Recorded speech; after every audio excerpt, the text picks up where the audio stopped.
আজকে নদীর এই শিলং মাছ দেখতে পাঙ্গাস মাছ বা বোয়াল মাছের মতো দেখা যায়।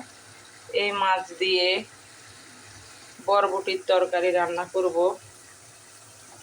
কষিয়ে নিতেছি, মাছের ঝোলগুলো দিয়ে দিতেছি মাছ।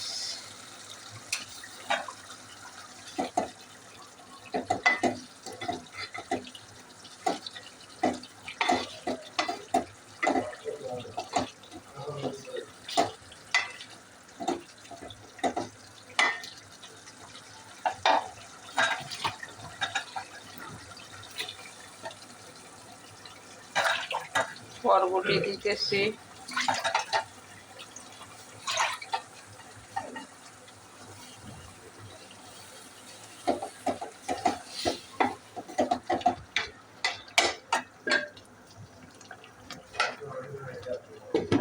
দিয়ে